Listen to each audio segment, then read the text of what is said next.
नई संसद का उद्घाटन समारोह शुरू होने में महज 45 घंटे का वक्त बाकी है, लेकिन ना तो सियासत खत्म हुई है और ना ही कानूनी लड़ाई। उद्घाटन समारोह के बहाने शक्ति परीक्षण हो रहा है। सबसे पहले इस वक्त की बड़ी खबर आपको दे दें, उद्घाटन पर हो रही सियासी कलह पर अब से ठीक आधे घंटे के बाद देश की सबसे बड़ी अदालत यानी सुप्रीम कोर्ट में सुनवाई शुरू होगी। समारोह में राष्ट्रपति को ना बुलाने के खिलाफ एक याचिका दायर की गई है और इसे संविधान का अपमान बताया गया है।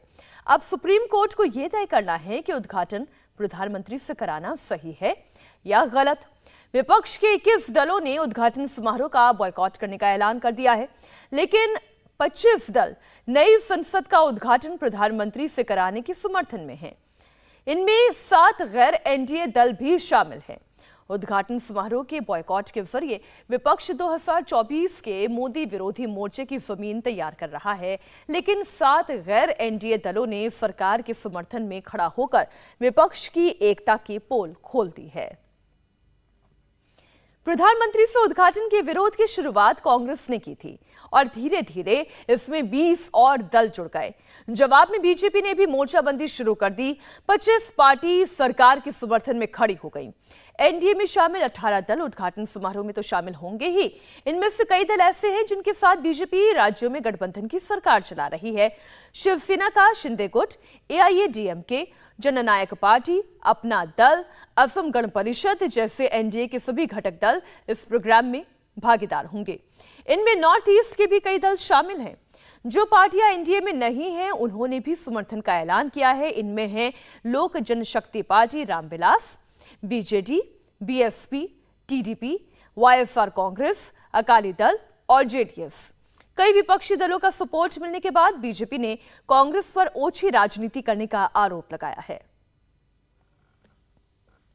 कांग्रेस पार्टी का रवैया ही, उनका दृष्टिकोण ही नकारात्मक। अभी मोदी जी आजादी के अमृत महोत्सव के वर्ष में देश की संसद का नया भवन 28 तारीख को लोकार्पण करने वाले हैं, देश को समर्पित करने वाले। कांग्रेस दल, कांग्रेस पार्टी और उनके साथी राजनीति कर ओछी राजनीति का एक उदाहरण पेश कर उसका बहिष्कार और बहाना बना रहे हैं कि महामहिम राष्ट्रपति इसका उद्घाटन। इनको पूछना चाहता हूं, मेरे पास सार्वजनिक सूचनाओं से एकत्रित कुछ इंफॉर्मेशन है। मैं कांग्रेस पार्टी को पूछना चाहता हूं, छत्तीसगढ़ में विधानसभा का भूमि पूजन श्रीमती सोनिया गांधी, श्री राहुल गांधी और वहां के मुख्यमंत्री ने किया। उस वक्त राज्यपाल महोदया कहां थी? वो ट्राइबल थी, आपने नहीं बुलाया। झारखंड विधानसभा का भूमि पूजन श्री हेमंत सोरेन जी ने किया, उन्होंने भी राज्यपाल महोदय को नहीं बुलाया। असम में श्री तरुण गोगोई ने किया, उस वक्त भी राज्यपाल को नहीं बुलाया। मणिपुर विधानसभा का लोकार्पण श्रीमती सोनिया गांधी और डॉक्टर मनमोहन सिंह ने किया, राज्यपाल नहीं थे। आंध्र प्रदेश में चंद्रबाबू नायडू जी ने किया और तमिलनाडु में श्रीमती सोनिया गांधी और मनमोहन सिंह और मुख्यमंत्री ने किया। नई संसद का उद्घाटन समारोह एक तरह से फ्लोर टेस्ट का मंच बन गया है। आंकड़ों के जरिए आइए आपको बताते हैं कि कौन कितना ताकतवर है। जो दल प्रधानमंत्री से उद्घाटन कराने के समर्थन में है, उनके पास लोकसभा के 376 सांसद हैं, यानी कि लोकसभा में इनकी हिस्सेदारी 86% है। लेकिन बॉयकॉट करने वाले दलों के पास केवल 168 लोकसभा सांसद है। 168 का यह आंकड़ा उन्हें किसी भी स्तर पर कम से कम मौजूदा सरकार के समकक्ष तो खड़ा नहीं करता है। उनकी हिस्सेदारी लोकसभा में 31% है, यानी कि लोकसभा में शक्ति परीक्षण में बीजेपी बहुत बड़े अंतर से आगे दिखाई देती है। अब राज्यसभा की स्थिति आपके सामने रख देते हैं। राज्यसभा का हाल देखिए। जो दल प्रधानमंत्री से उद्घाटन कराने के समर्थन में है, उनके पास राज्यसभा में 131 सांसद हैं, यानी कि राज्यसभा में सरकार के समर्थक दलों की हिस्सेदारी 55% है। जवाब में बॉयकॉट करने वाले दलों के पास 104 सांसद हैं और इनकी हिस्सेदारी 45% है, यानी कि राज्यसभा की शक्ति परीक्षण में भी सरकार की जीत होती नजर आ रही है। अमित शाह के आरोपों पर इस वक्त दिग्विजय सिंह ने पलटवार किया। दिग्विजय सिंह ने कहा कि मोदी ने बहुत बड़ी भूल की है, वो भूल सुधार करे, राष्ट्रपति से उद्घाटन कराएं। राष्ट्रपति को ना बुलाना उनका अपमान है, संविधान के खिलाफ है। बार आदिवासी महिला राष्ट्रपति बनी है, उनको न बुलाना राष्ट्रपति जी के पद का अपमान है, क्योंकि संविधान के आर्टिकल 79 में इसका प्रावधान है कि कोई भी कार्य संविधान के अंतर्गत संसद के बारे में बिना उनकी सहमति से नहीं हो सकता। इसलिए जो कुछ उन्होंने किया है ये बहुत बड़ी भूल है मोदी जी की, और अभी भी समय है तत्काल इसमें परिवर्तन करके 28 मई को उन्हीं के द्वारा इसका उद्घाटन कराया जाना चाहिए। जिन 21 दलों ने बॉयकॉट का ऐलान किया है उनमें शिवसेना का उद्धव गुट भी शामिल है। उद्धव गुट के नेता संजय राउत ने डायरेक्ट प्रधानमंत्री मोदी को टारगेट करते हुए कहा कि मोदी सिर्फ अपना चेहरा चमकाना चाहते हैं, राष्ट्रपति प्रोटोकॉल में सबसे ऊपर हैं, संसद के प्रमुख को ना बुलाना गलत है। सर, लोकतंत्र का मंदिर है, नया मंदिर बन रहा है, इसमें बहिष्कार क्यों? ये उसके ऊपर बहिष्कार की बात नहीं है। हमारा विरोध जो 20 पॉलिटिकल पार्टीज है उसका विरोध नए संसद भवन को नहीं है, उनके उद्घाटन समारोह का भी विरोध नहीं है, लेकिन एक प्रोटोकॉल है, संविधान ने एक प्रोटोकॉल बनाया है। जिस संसद के प्रमुख राष्ट्रपति होते हैं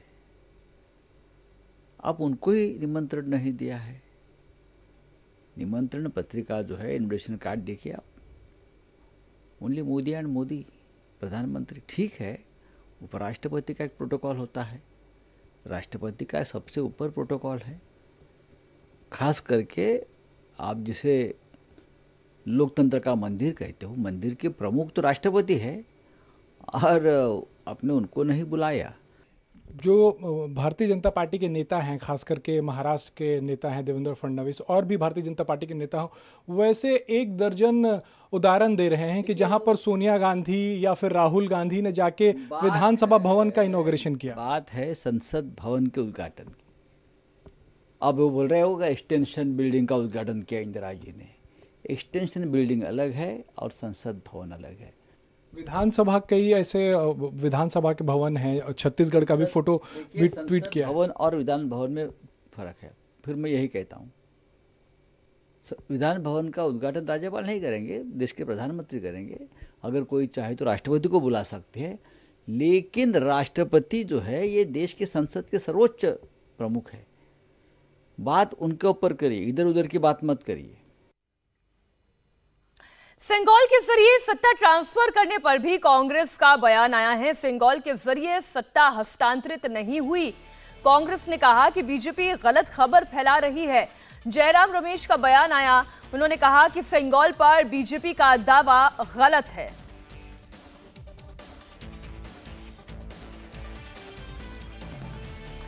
और इस वक्त दिल्ली से हमारे साथ संवाददाता शोएब रजा जुड़ गए हैं। शोएब, पहले तो ये बताएं कि जयराम रमेश जो दावा कर रहे हैं उन्होंने अपने दावे में क्या कहा है?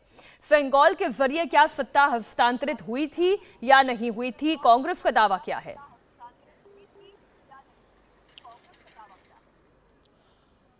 बिल्कुल, देखिए, कांग्रेस की तरफ से लगातार जो बीजेपी या सरकार की तरफ से कहा जा रहा है उसके उलट दावे किया जा रहा है। यही दावा जयराम रमेश की तरफ से भी किया जा रहा है।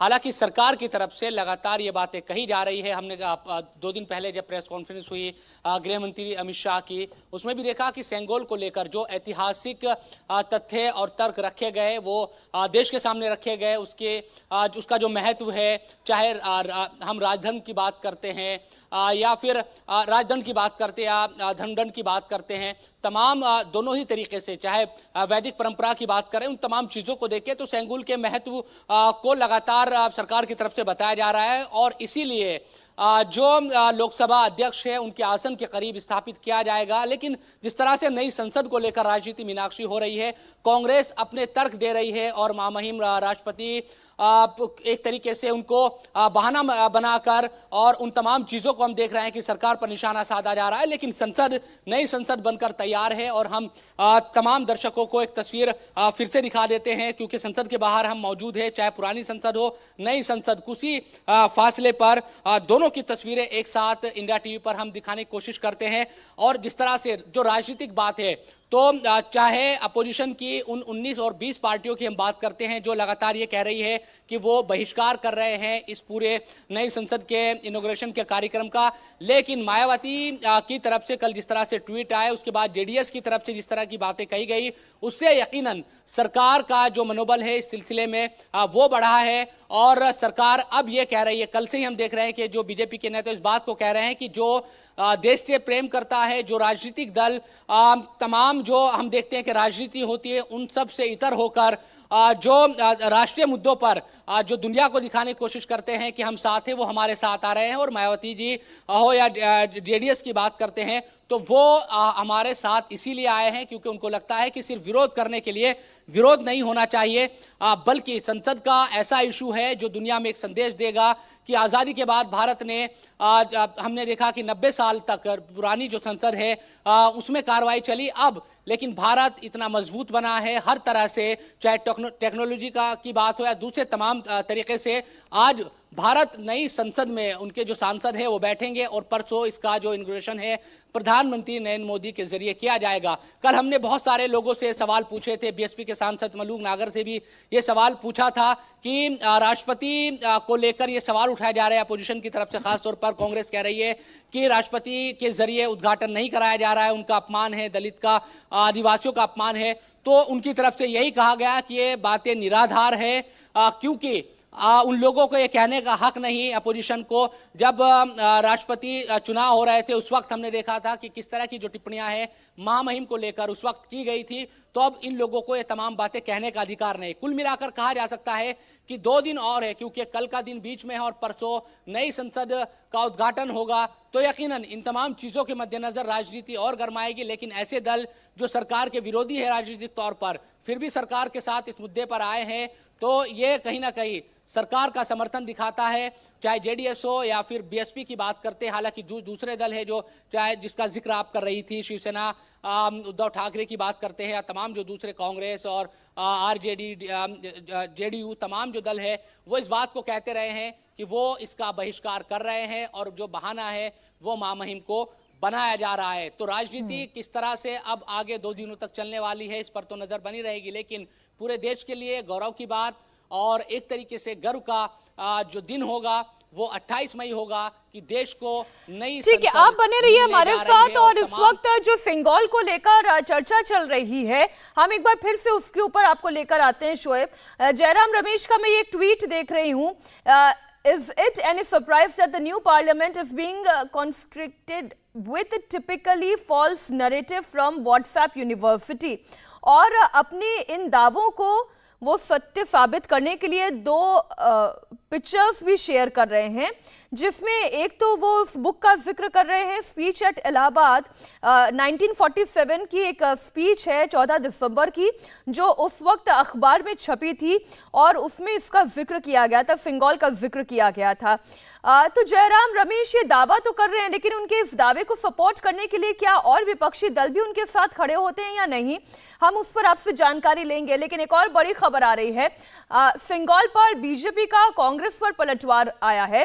BJP IT cell head Amit Malviya ने ट्वीट किया है, डीएमके सरकार ने सिंगौल सेरेमनी का जिक्र किया था, डीएमके सरकार की रिपोर्ट में जिक्र है। आप जरा देखिए कि क्या दावा किया गया। अमित मालवीय ने एक ट्वीट किया है, सिंगौल पर बीजेपी का ये पलटवार है।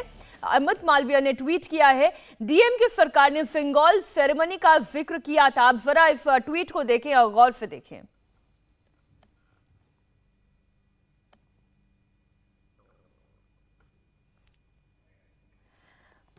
This is very interesting. The Hindu Religious and Charitable Endowments Policy Note of 2021-22 published by the DMK government proudly recounts the Sengol ceremony of 1947. आप देखिए डीएमके गवर्नमेंट की एक स्पीच का हवाला देते हुए अमित मालवीय ने, जो कि बीजेपी आईटी सेल के हेड हैं, वो ये बात कह रहे हैं कि इसका जिक्र खुद डीएमके सरकार ने भी किया था और अपनी स्पीच के जरिए उन्होंने सेंगोल का जिक्र किया था। और चूंकि जयराम रमेश ने इसको लेकर सवाल खड़े किए, इसीलिए इस तरीके का ट्वीट जो है अब एक पलटवार के तौर पर देखा जाएगा। इस बीच नई संसद के उद्घाटन का पूरा शेड्यूल भी सामने आ गया है। आपको बता दें रविवार को कौन सी सेरेमनी कब होगी, किस तरीके से पूरा कार्यक्रम आगे बढ़ाया जाएगा। सुबह 8:30 बजे से 9:30 बजे के बीच का जो शेड्यूल है वो भी आपके सामने रख रहे हैं। सर्वधर्म प्रार्थना सभा रखी जाएगी, इसके अलावा हवन और पूजा किया जाएगा और इसी के साथ शुरुआत होगी। सुबह 7:30 बजे से 8 बजे के बीच में हवन और पूजा होगी वैदिक रीति रिवाज के साथ। फिर सेंगोल की स्थापना की जाएगी और इस सेंगोल की स्थापना स्पीकर के टेबल के बगल में ही की जाएगी। दोपहर 12 बजे राष्ट्रगान होगा और 12:10 पर 2 शॉर्ट फिल्म्स दिखाई जाएंगी और फिर शॉर्ट फिल्म्स के बाद राष्ट्रपति उपराष्ट्रपति का संदेश भी यहां पर पढ़ा जाएगा। राष्ट्रपति संदेश के पढ़े जाने के बाद विपक्ष के नेता के संबोधन का भी समय होगा। अब सवाल तो यह है कि नेता विपक्ष आते हैं या नहीं आते हैं, वो अपना संबोधन देते हैं या नहीं देते हैं, इस पर तो आपके हमारे दोनों की निगाहें टिकी हुई हैं। केंद्रीय मंत्री राजीव चंद्रशेखर ने भी कांग्रेस पर हमला बोला और कहा कि कांग्रेस मोदी के हर अच्छे काम को लोकतंत्र की हत्या करार दे देती है।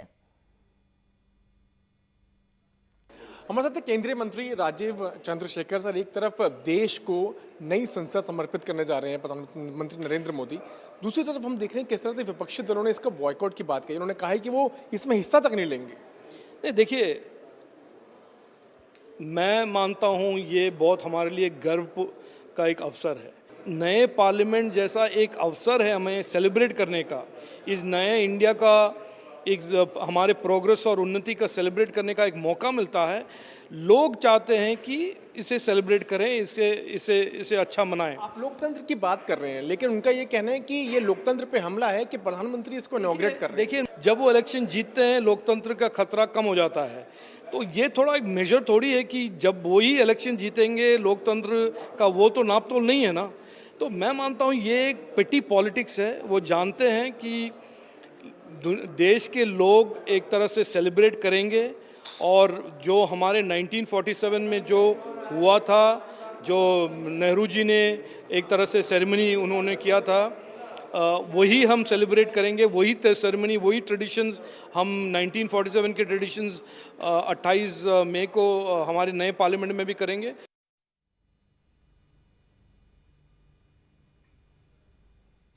नए संसद भवन के उद्घाटन का बहिष्कार तो हो ही रहा है, लेकिन इसके साथ साथ विपक्षी दलों ने एक नया मोर्चा खोल दिया है। कांग्रेस समेत विपक्षी दलों ने कल दिल्ली में होने वाली नीति आयोग की गवर्निंग काउंसिल की बैठक से भी दूरी बना ली है। इस बैठक में पश्चिम बंगाल की मुख्यमंत्री ममता बनर्जी शामिल नहीं होंगी। तेलंगाना के मुख्यमंत्री के चंद्रशेखर राव भी बैठक में नहीं आएंगे। सूत्रों के मुताबिक कांग्रेस शासित प्रदेशों के मुख्यमंत्रियों ने भी बैठक से किनारा कर लिया है। बैठक में शामिल नहीं होने पर कांग्रेस की तरफ से अभी तक कोई बयान नहीं आया है, लेकिन कल ही कर्नाटक में सिद्धारमैया कैबिनेट का विस्तार हो रहा है और इसके अलावा पंजाब के मुख्यमंत्री भगवंत मान का भी इस बैठक में शामिल होना मुश्किल दिखाई दे रहा है। आप जानते हैं जिस तरीके से केंद्र सरकार और आम आदमी पार्टी के बीच में टसल दिखाई दे रही है। पश्चिम बंगाल सरकार ने साफ कहा है कि मुख्यमंत्री ममता बनर्जी नीति आयोग गवर्निंग काउंसिल की बैठक में शामिल नहीं होंगी। कुछ दिन पहले ममता ने कहा था कि वो नीति आयोग की बैठक में जाएंगी क्योंकि यही वो प्लेटफॉर्म है जहां वो राज्य के मुद्दे उठा सकती हैं, लेकिन अब उन्होंने यू टर्न ले लिया है। ये क्यों उन्होंने किया ये तो साफ नहीं, लेकिन इतना तय है कि वो नीति आयोग की गवर्निंग काउंसिल की बैठक में शामिल नहीं होंगे। ममता बनर्जी की तरह केसीआर भी इस बैठक में नहीं आ रही हैं। केसीआर पिछले काफी लंबे वक्त से प्रधानमंत्री मोदी के साथ किसी बैठक में शामिल नहीं हो रहे हैं। इसी तरह पंजाब के मुख्यमंत्री भगवंत मान का भी इस बैठक में आना मुश्किल बताया जा रहा है। कल नीति आयोग की 8वीं गवर्निंग काउंसिल की बैठक होगी जिसकी अध्यक्षता प्रधानमंत्री मोदी करेंगे और इस बैठक का थीम 2024 में विकसित भारत है। कल की मीटिंग में स्वास्थ्य, स्किल डेवलपमेंट, इंफ्रास्ट्रक्चर, महिला सशक्तिकरण समेत कई मुद्दों पर चर्चा होगी। सभी राज्यों के मुख्यमंत्री और केंद्र शासित प्रदेशों के LG, NITI Aayog governing council के सदस्य होते हैं। साथ ही कई केंद्रीय मंत्री और नीति आयोग के चेयरमैन भी इसके मेंबर हैं। करें India TV news Google play store या ऐप स्टोर पर।